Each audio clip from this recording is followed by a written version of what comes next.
Hi అండి, welcome back to our channel Revathi official.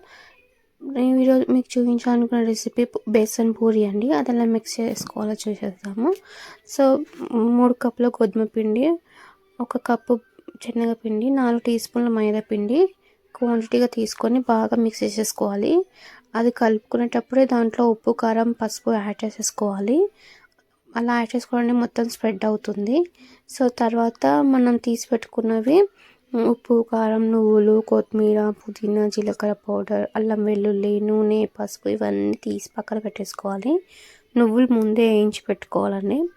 So దాని తర్వాత పిండిలోకి ఫస్ట్ అల్లం వెల్లుల్లి పేస్ట్ తీసుకొని బాగా కలుపుకోవాలి.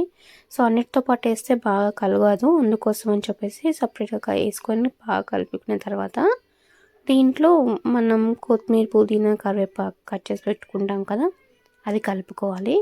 అది మొత్తం మళ్ళీ ఒకసారి కలిపిన తర్వాత నువ్వులు యాడ్ చేసుకొని, జీలకర్ర పౌడర్ యాడ్ చేసుకొని బాగా కలుపుకోవాలి. నేను ముందే దాంట్లో పసుపు, కారం, ఉప్పు యాడ్ చేసేసుకున్నాను కాబట్టి జస్ట్ మీకు శాంపుల్కి చూపిస్తున్నాను. ఇలా మిక్స్ చేసేసుకొని కొంచెం కొంచెం మిక్స్ చేసుకుంటే మొత్తం పిండి అనేది మంచిగా మిక్స్ అవుతుంది. సో దాంట్లోకి ఆయిల్ అప్లై చేసుకోవాలి. 4 టీ స్పూన్ల ఆయిల్ యాడ్ చేసుకుంటూ కలుపుకుంటూ మంచిగా మిక్స్ చేయాలి. అలా మిక్స్ చేయడం వల్ల ఏంటంటే పిండి అనేది చాలా మెత్తగా వస్తుంది. ఇంకా తినేటప్పుడు కూడా టేస్ట్ చాలా బాగుంటుంది. ఈవెన్గా పూరి మొత్తం మనం అందులో యాడ్ చేసుకున్నవన్నీ స్ప్రెడ్ అవుతాయి అలా మిక్స్ చేసుకుంటే.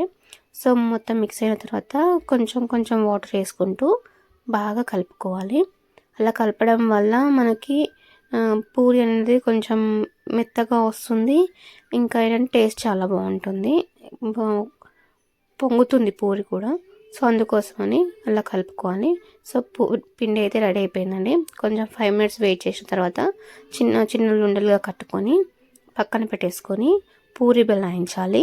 చిన్న చిన్న పూరిలాగా బెల్లాయించి పెట్టుకొని నూనె వేగైన తర్వాత వేడి చేసుకొని దాంట్లో మనం చేసి పెట్టుకున్న బేసన్ పూరీలు ఒకటి తర్వాత ఒకటి యాడ్ చేసుకుంటూ వేయించుకోవాలి. చూడండి, నేను ఎలా చేసిన ఆయిల్ పెట్టి ఎలా అయితే చేస్తున్నానో సేమ్ అలాగే చేయండి. పిండి పెడితే మాత్రం పూరి మాడిపోతుంది. సో ఇలా వేయించిన తర్వాత ఒకటి తర్వాత ఒకటి వేయించుకోవాలి. పూరి అయితే పొంగుతుంది అండి. ఇలా పొంగితే పూరి అనే టేస్ట్ చాలా బాగుంటుంది. ఇలా గోల్డెన్ కలర్ బౌల్ వచ్చేంత వరకు వేయించుకోవాలి. వేయించి తీసి పక్కన పెట్టేసుకోవాలి. టేస్టీ బేసన్ పూలు అయితే రెడీ అయిపోయాయండి. ఈ వీడియో మీకు నచ్చినట్టయితే లైక్ చేయండి, షేర్ చేయండి, సబ్స్క్రైబ్ చేయండి. అని చూడండి ఎంత మంచిగా వచ్చాయో. సో ఇది ట్రై చేస్తారని కోరుకుంటున్నాను. థ్యాంక్ యూ అండి. Thank you for watching.